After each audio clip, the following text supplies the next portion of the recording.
शांति। आज के बाबा के 14 तारीख के महावाक्य सुनेंगे।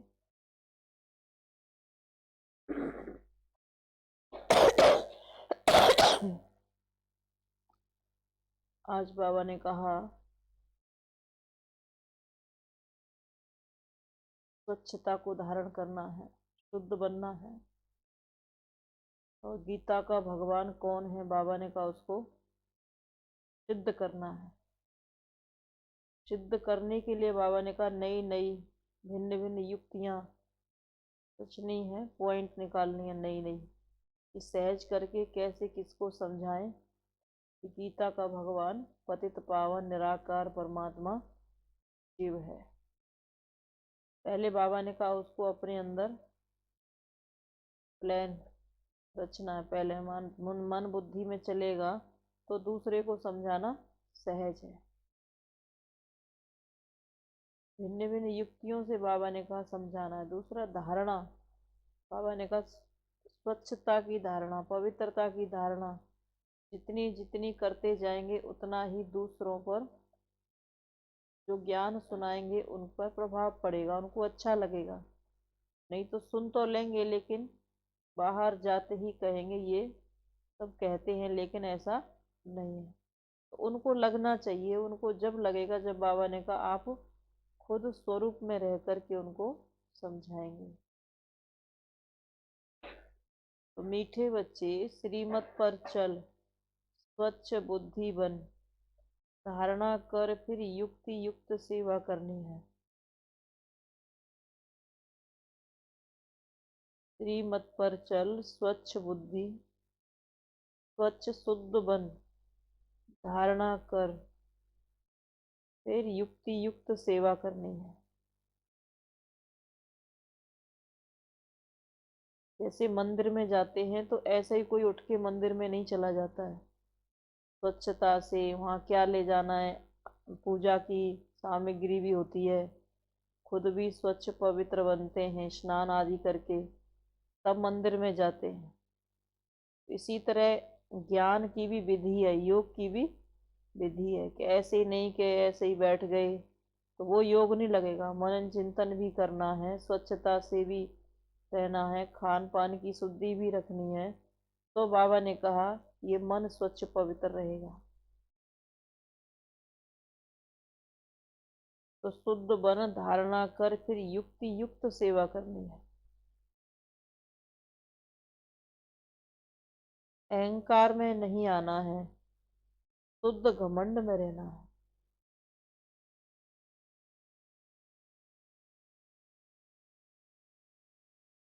कई बार हमें ज्ञान का अहंकार हो जाता है, लेकिन शुद्ध घमंड, शुद्ध जो घमंड होता है उसका अहंकार नहीं होता है, वो स्वमान होता है।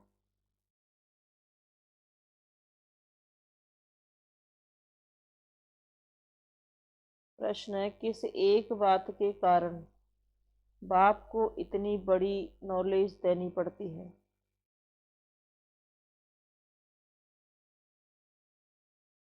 बाबा ने कहा उत्तर में, गीता के रचयिता निराकार परमपिता परमात्मा को सिद्ध करने के लिए बाप तुम्हें इतनी बड़ी नॉलेज देते हैं।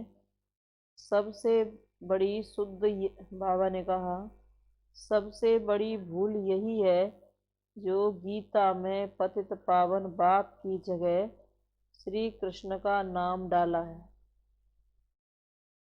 इसी बात को सिद्ध करना है, इसके लिए भिन्न भिन्न युक्तियां रचनी है।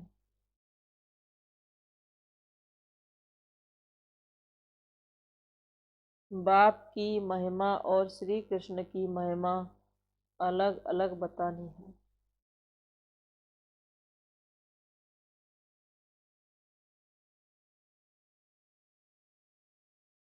गीत मरना तेरी गली में, जीना तेरी गली में, मरने के बाद होगी चर्चा गली गली। ओम शांति। बच्चों ने गीत सुना, कहते हैं आए हैं तेरे दर पे कसम ले, जीते जी मरने के लिए, लौट के नहीं जाएंगे। आए हैं तो फिदा होके ही रहेंगे। इसके दर पर फिर भी यही बात निकलती है कि अगर गीता का भगवान श्री कृष्ण को कहें तो ये सब बातें हो न सके। वह है सतयुग का प्रिंस। गीता श्री कृष्ण ने नहीं सुनाई, गीता परम पिता परमात्मा ने सुनाई। सारा मदार इस बात पर है। एक बात को समझ जाएं तो भारत के जो इतने शास्त्र हैं सब झूठे सिद्ध हो जाएं। यह सब भक्ति मार्ग के हैं। इनमें कर्म कांड, तीर्थ यात्रा, जप तप आदि की कहानियां लिखी हुई हैं। भक्ति मार्ग में तुम इतनी मेहनत करते आए हो वह तो दरकार नहीं है। यह तो सेकंड की बात है। सिर्फ एक सिर्फ यह एक बात सिद्ध करने के लिए बाप भी कितनों को एक बात सिद्ध करने के लिए बाप भी, बाबा ने कहा, बाप को कितनी नॉलेज देनी पड़ती है। गीता के भगवान को सिद्ध करने के लिए शिव बाबा को कितनी नॉलेज देनी पड़ती है। प्राचीन नॉलेज तो जो भगवान ने दी है वही नॉलेज है। कहते ना प्राचीन राजयोग, तो यही ज्ञान है जो शिव बाबा दे रहे हैं। ये पुराने से पुराना नॉलेज है जो 5000 वर्ष पहले दिया था।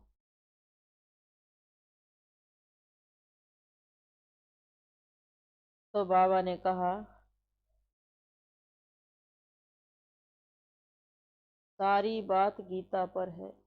परमपिता परमात्मा ने ही आकर देवी देवता धर्म की स्थापना, अर्थ, सहज राजयोग और ज्ञान सिखलाया है जो अप्रायलोप है। मनुष्य समझते हैं श्री कृष्ण फिर आकर गीता सुनाएगा, परंतु अब तुमको यह अच्छी तरह सिद्ध करना है कि गीता परमपिता परमात्मा ने जो ज्ञान सागर है उसने सुनाई है। श्री कृष्ण की महिमा और परमपिता परमात्मा की महिमा अलग अलग है। दोनों में अंतर भी है, वो भी बताना है। तो वह है सतयुग का प्रिंस जिसने सहज राजयोग से राज्य भाग्य पाया। पढ़ते समय नाम रूप और है, फिर जब राज्य पाया है तब और है। पहले है बाबा ने कहा पतित, फिर है पावन बना रहे हैं। ये सिद्ध कर बताना है। पतित पावन श्री कृष्ण को कभी नहीं कहेंगे। पतित पावन है ही एक बाप। अब वही श्री कृष्ण की आत्मा जो काली अर्थात श्याम बन गई है, अब फिर से पतित से पावन राजयोग सीख भविष्य पावन दुनिया का प्रिंस बन रही है। यह सिद्ध कर समझाने में युक्तियां रचनी है। फॉरेनर्स को सिद्ध कर बताना है। नंबर 1 है ही गीता सर्वशास्त्रमयी श्रीमद् भगवत गीता माता। अब माता को जन्म किसने दिया? बाप ही माता को अडॉप्ट करते हैं। ऐसे नहीं कहेंगे कि क्राइस्ट ने बाइबल को अडॉप्ट किया। क्राइस्ट ने जो शिक्षा दी है उनका बाइबल बनाकर पढ़ते रहते हैं। अब गीता की शिक्षा किसने दी जो पुस्तक बनाकर पढ़ते हैं रहते हैं? यह किसको पता नहीं है और सबके शास्त्रों का पता है। यह जो सहज राजयोग की शिक्षा है वह किसने दी, यह सिद्ध करना है। दुनिया तो दिन प्रतिदिन तमो प्रधान होती जाती है। यह सब ख्यालात स्वच्छ बुद्धि में ही बैठ सकते हैं।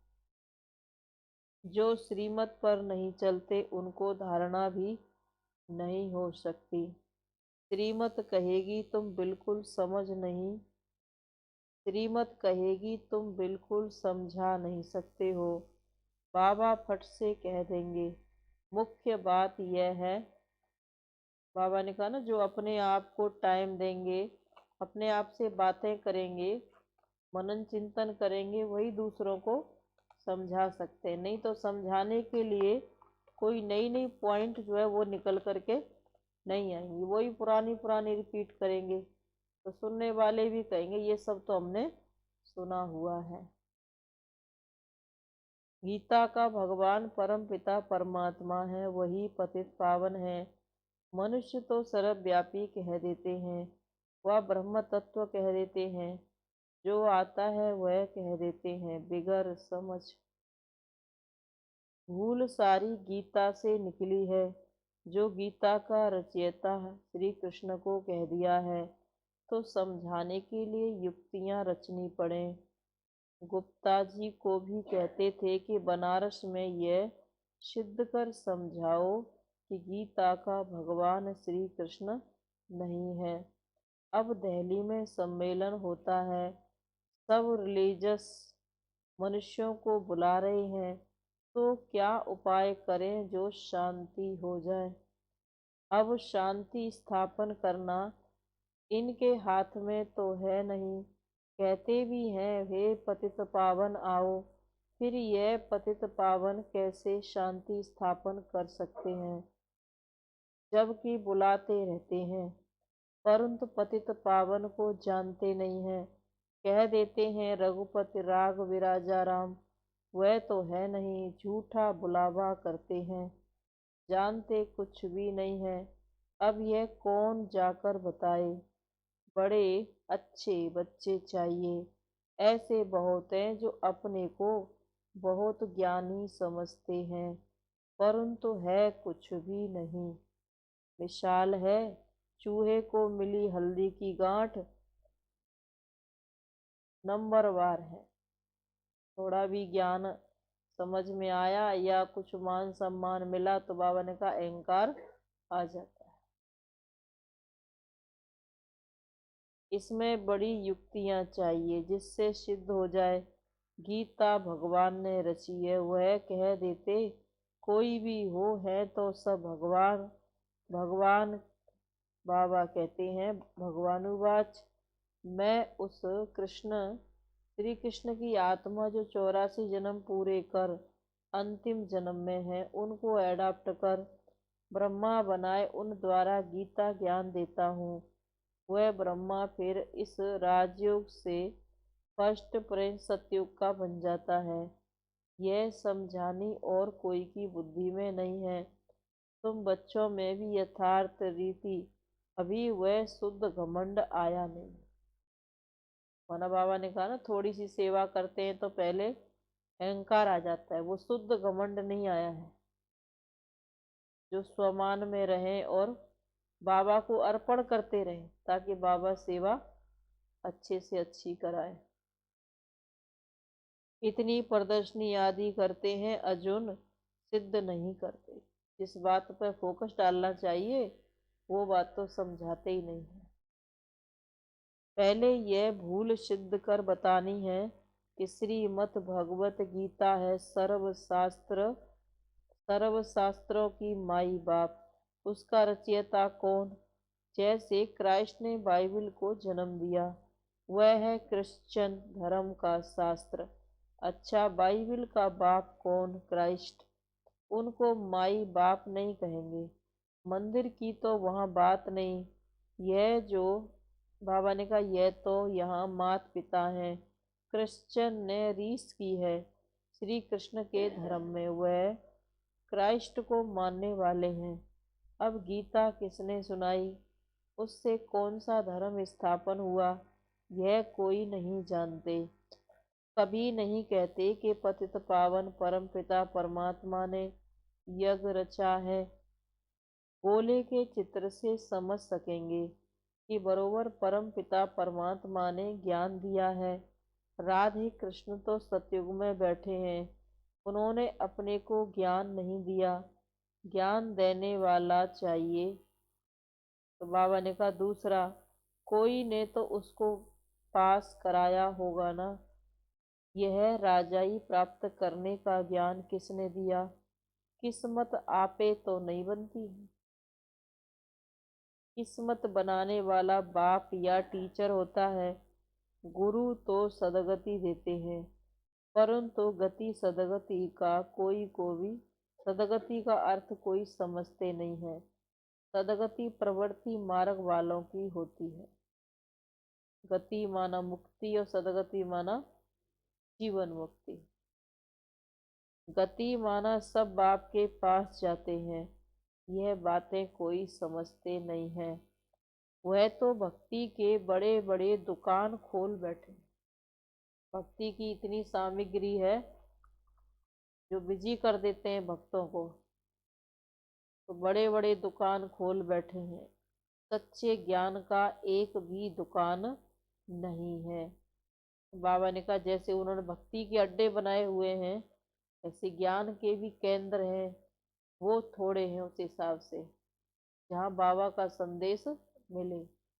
जो कि बाबा कहता है हर एक का स्थान जब बच्चे रहते हैं तो वो भी एक क्या है, केंद्र बिंदु तो है, क्योंकि जहाँ वो रहते हैं तो उनके पास कोई आएगा तो उसको भी परमात्मा का तो परिचय देंगे। पर वो सामग्री कहाँ रखनी है, वो तो स्थूल में रखते हैं सामग्री भक्ति की, लेकिन हमारे पास कौन सी सामग्री कहाँ होनी चाहिए, बुद्धि में होनी चाहिए।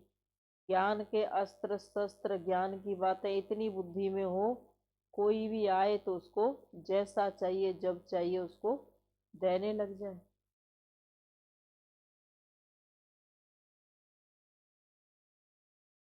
तो बाबा ने कहा यह भक्ति मार्ग की सामग्री है, यह जप तप आदि करना मैं जप तप आदि करने से मैं नहीं मिलता हूँ। मैं तो बच्चों को ज्ञान देकर पावन बनाता हूँ, सारे सृष्टि की सदगति करता हूँ। बाया गति में जाकर सदगति में आना है। सब तो सतयुग में नहीं आएंगे, यह ड्रामा बना हुआ है। जो कल्प पहले तुमको सिखाया था, जो चित्र बनाए थे वह अब भी बनवा रहे हैं। यह जो बड़ी भूलें हैं वह सिद्ध हो जाएं, फिर युक्ति से चित्र बनाएंगे।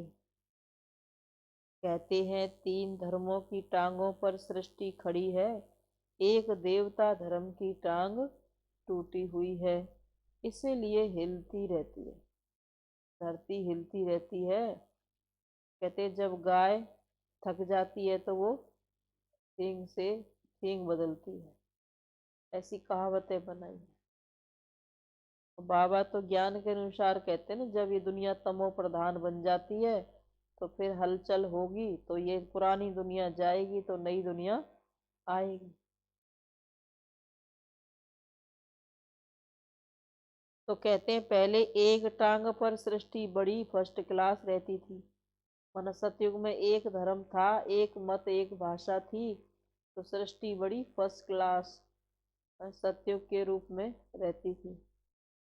एक ही धर्म था जिसको अद्वितीय धर्म कहा जाता है। फिर वह एक टांग गुम हो तीन टांगे निकली। देवता धर्म गुम हो गया तो तीन धर्म आ गए, तो जिसमें बाबा ने कहा कुछ भी ताकत नहीं रहती है। देवता धर्म के बाद जो तीन धर्म आए उनमें कुछ भी ताकत नहीं रहती है, आपस में ही लड़ाई झगड़ा चलता रहता है। धनी को जानते नहीं है, निधन के बन पड़े हैं। समझाने की बड़ी युक्ति चाहिए। प्रदर्शनी में मुख्य यह बात समझानी है कि गीता का भगवान श्री कृष्ण नहीं, परम पिता परमात्मा है, जिस जिसका बर्थ प्लेस भारत है। श्री कृष्ण है साकार, वह है निराकार, उनकी महिमा अलग है। ऐसे युक्ति से कार्टून बनाना चाहिए जो सिद्ध हो जाए कि परमात्मा गीता परमात्मा ने गाई है और श्री कृष्ण को ऐसा बनाया है। कहते हैं ना, ब्रह्मा का दिन और ब्रह्मा की रात। भक्ति ज्ञान है ब्रह्मा का दिन, रात है ब्रह्मा की भक्ति। अभी है रात, सतयुग स्थापन करने वाला कौन? ब्रह्मा आया कहाँ से? सूक्ष्म वतन में भी कहाँ से आया है? प्रजापिता ब्रह्मा को परमात्मा अडॉप्ट करते हैं। परमपिता परमात्मा ही पहले पहले सूक्ष्म सृष्टि रचते हैं, वहाँ ब्रह्मा दिखाते हैं।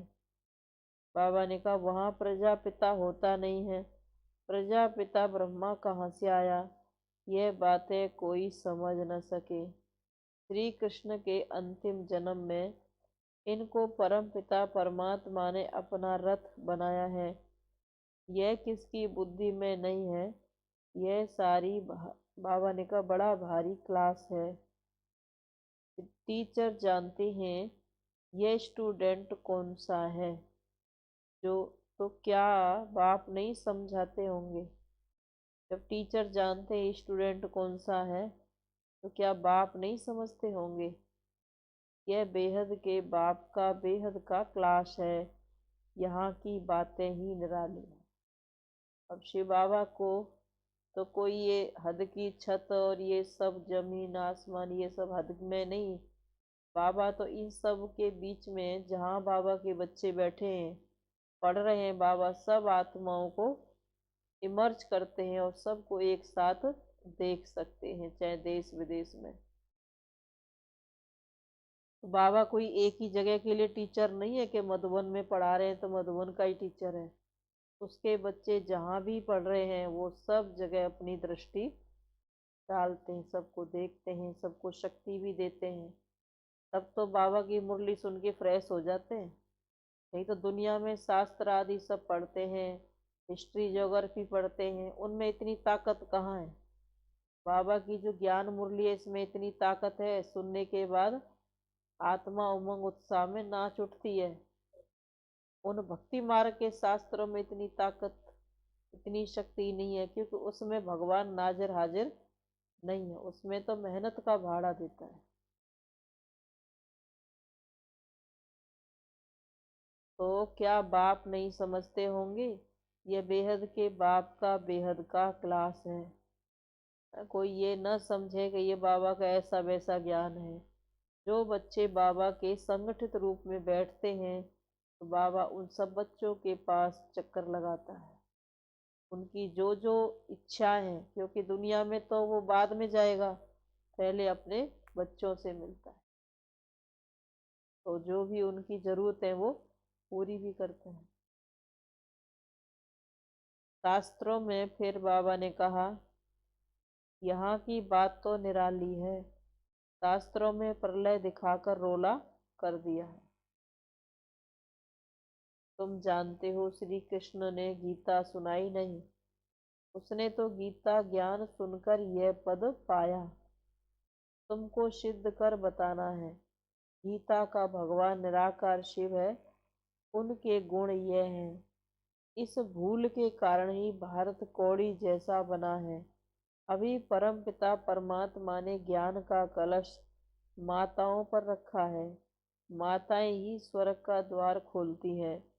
ये सब बातें नोट कर समझानी चाहिए।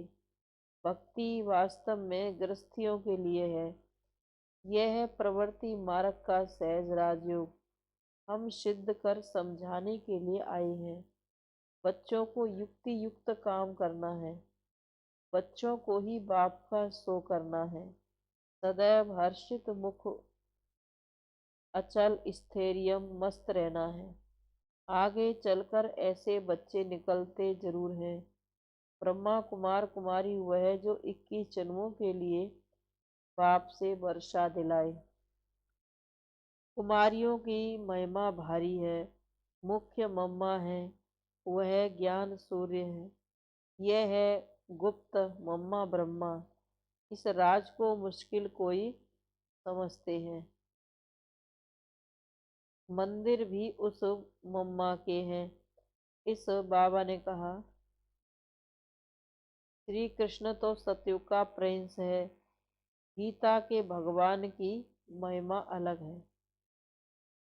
बाबा ने कहा इस गुप्त बूढ़ी मम्मा का तो कोई मंदिर नहीं है, इस ब्रह्मा का कोई मंदिर नहीं है। यह माता पिता कंबाइंड है। श्री कृष्ण तो सत्युग का प्रिंस है, गीता के भगवान की महिमा है अलग है, वह पतित पावन लिबरेटर गाइड है। तो परम पिता परमात्मा बिल्कुल अलग है, एक कैसे हो सकता है? मुख्य बात ही है कि गीता किसने सुनाई। वेद शास्त्र आदि सब गीता के बाल बच्चे हैं, सब भक्ति की सामग्री है। ज्ञान मार्ग में कुछ होता नहीं है।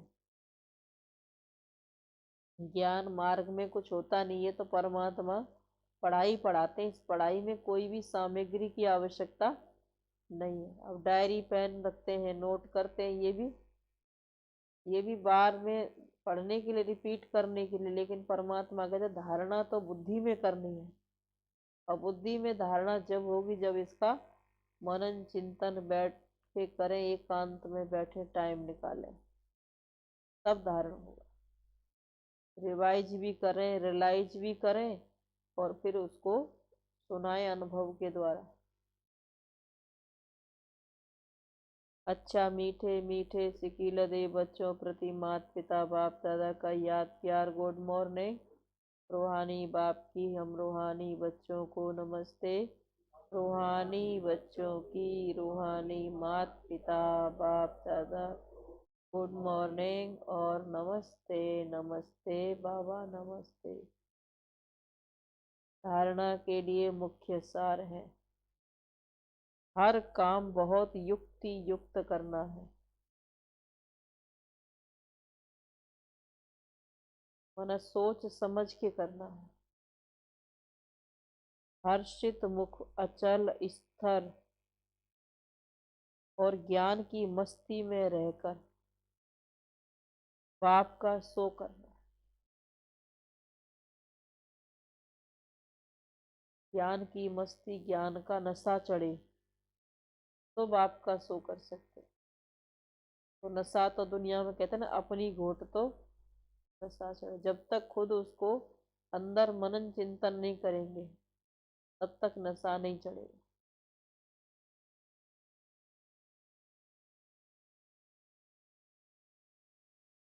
दूसरी पॉइंट है, ज्ञान की नई और निराली बातें सिद्ध करनी है।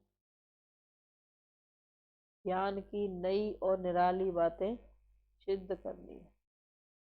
ये अपने बाबा ने आज होमवर्क दिया है कि किसी को सुनाने से पहले चिंतन करना है, भिन्न भिन्न युक्तियां निकालनी है, किसको कैसे समझाएं उसको समझ में आ जाए।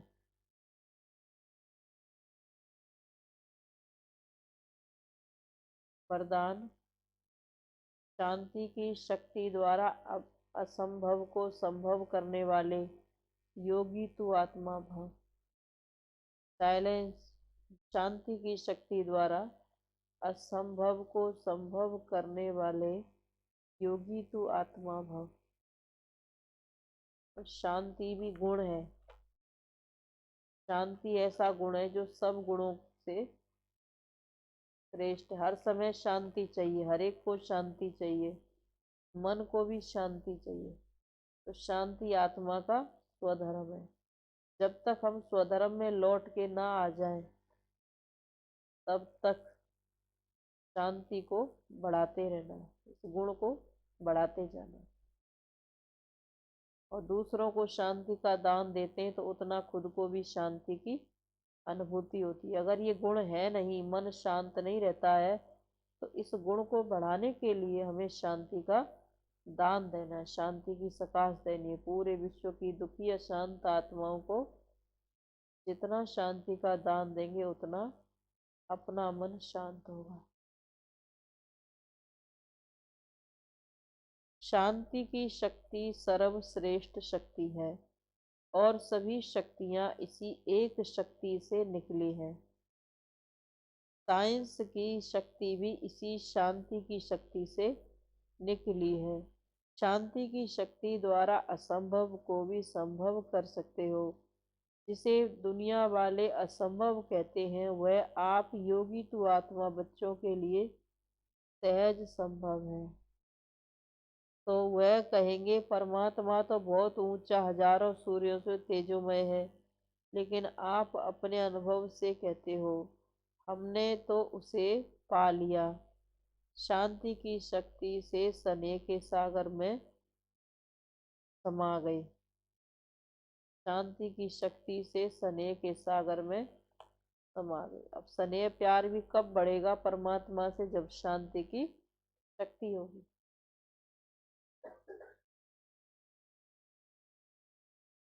स्लोगन है, निमित्त बन निर्माण का कार्य करने वाले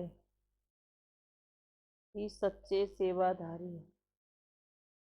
निमित्त बन निर्माण का कार्य करने वाले ही सच्चे सेवाधारी हैं। मातेश्वरी जी के अनमोल महावाक्य। आत्मा और परमात्मा अलग रहे बहुकाल, सुंदर मेला कर दिया जब सतगुरु मिला दलाल। जब अपन यह शब्द कहते हैं तो उसका अर्थ, यथार्थ अर्थ है कि आत्मा परमात्मा से बहुत काल से बिछड़ गई है। बहुत काल का अर्थ बहुत समय से आत्मा परमात्मा से बिछुड़ गई है। तो यह शब्द साबित सिद्ध करते हैं कि आत्मा और परमात्मा अलग अलग दो चीजें हैं। दोनों में आंतरिक भेद है, परंतु दुनियावी मनुष्यों को पहचान न होने के कारण वो इस शब्द का अर्थ ऐसा ही निकालते हैं कि मैं आत्मा ही परमात्मा हूँ। परंतु आत्मा के ऊपर माया का आवरण चढ़ा हुआ है। माया का आवरण चढ़ा हुआ होने के कारण अपने असली स्वरूप को भूल गए हैं। जब वो माया का आवरण उतर जाएगा फिर आत्मा वही परमात्मा है। तो वो आत्मा को अलग इस परमात्मा से कहते हैं और दूसरे लोग फिर इस मतलब से कहते हैं कि मैं आत्मा सो परमात्मा हूँ। परंतु आत्मा अपने बाप को भूलने के कारण दुखी बन पड़ी है।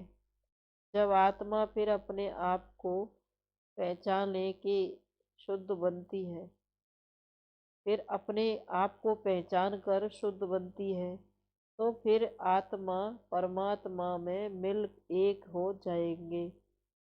वो तो वो आत्मा को अलग इस अर्थ से कहते हैं। परंतु अपन तो जानते हैं कि आत्मा परमात्मा दोनों अलग अलग चीजें हैं। ना आत्मा परमात्मा हो सकती है और ना परमात्मा में मिल एक हो सकती है, और ना फिर परमात्मा के ऊपर आवरण चढ़ सकता है। वास्तव में हर एक मनुष्य की यह चाहना अवश्य रहती है कि हमको मन की शांति प्राप्त हो जावे, इसलिए अनेक प्रयत्न करते रहते हैं। मगर मन को शांति तब तक प्राप्त नहीं हुई है। इसका यथार्थ कारण क्या है? इतने प्रयोजन शांति के किए द्वापर युग से अभी तक मन को शांति नहीं मिली है, तो इसका यथार्थ कारण क्या है? अपने घर को भूल गए, अपने स्वधर्म को भूल गए, अपने स्वदेश स्वधाम सब कुछ भूल गए। तो क्या कारण बाबा ने कहा? अब पहले तो यह सोच चलना जरूरी है कि मन के अशांति की पहली जड़ क्या है।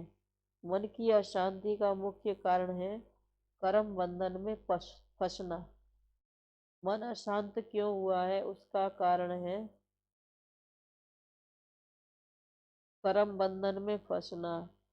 जब तक मनुष्य इन 5 विकारों के कर्म बंधन से नहीं छूटे, तब तक मनुष्य अशांति से छूट नहीं सकता। जब कर्म बंधन से छूटेगा तो अशांति से छूट सकता है। तो बाबा कहते कर्म बंधन पहले है, अभी क्या हमें संबंध, कर्म वो करना जो संबंध जुड़े लेकिन बंधन ना बने।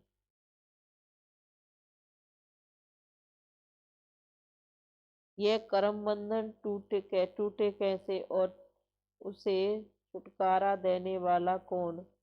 यह तो हम जानते हैं।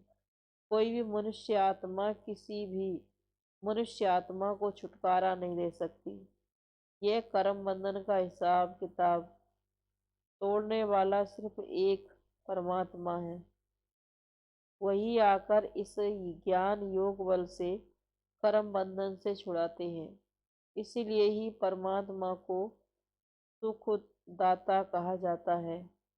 जब तक पहले यह ज्ञान नहीं है कि मैं आत्मा हूँ, असल में तो किसकी संतान हूँ, मेरा असली गुण क्या है, जब यह बुद्धि में आ जाए तब ही कर्म बंधन टूटे। अब यह नॉलेज हमें परमात्मा द्वारा ही प्राप्त होती है। गोया परमात्मा द्वारा ही कर्म बंधन टूटते हैं। परमात्मा के द्वारा ही कर्म बंधन टूटते हैं। ओम शांति।